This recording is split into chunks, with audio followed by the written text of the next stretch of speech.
Šajā reizē es stāstīšu par daļskaitļu dalīšanu ar veselu skaitli. Iedomājies, ka esi pārgājienā ar draugiem.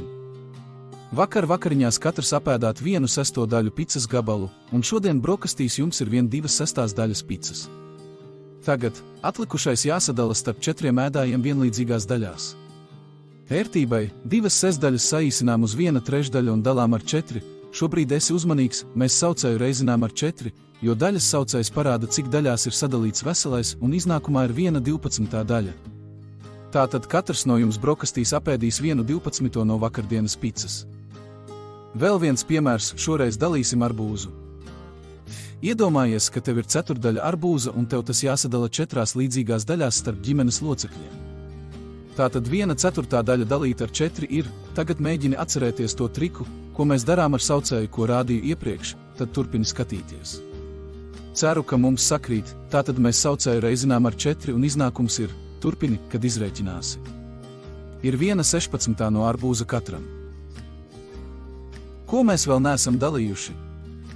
Šokolādi. Šoreiz dalīsim šokolādi. Man ir 24-daļīgās šokolādes tafelītes 1/4 daļa, 6 24 daļas, es dalīšu to ar 3, neprasiet kādēļ, gribu un varu. Izlaidīsim bildes, uzreiz ķersimies pie rēķināšanas. 6 24 dalīts ar 3, kā vienmēr vispirms saīsināsim, tā ērtāk, cik sanāca. Man sanāca 1/4, vai tad iepriekš es to nenosaucu? Tagad veicam nākamo darbību ar saucēju, atceries triku? Pareizi, saucēju reizinām ar 3 un iznākums ir 1/12. Kā vienmēr, tik līdz tu saproti, tas kļūst vienkārši. Iegaumē, dalot daļu ar veselo skaitli, tu reizini saucēju.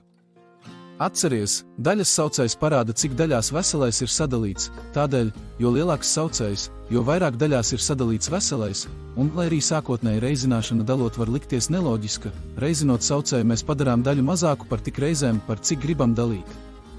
Nu nemaz nav sarežģīti, vajag tikai vingrināties.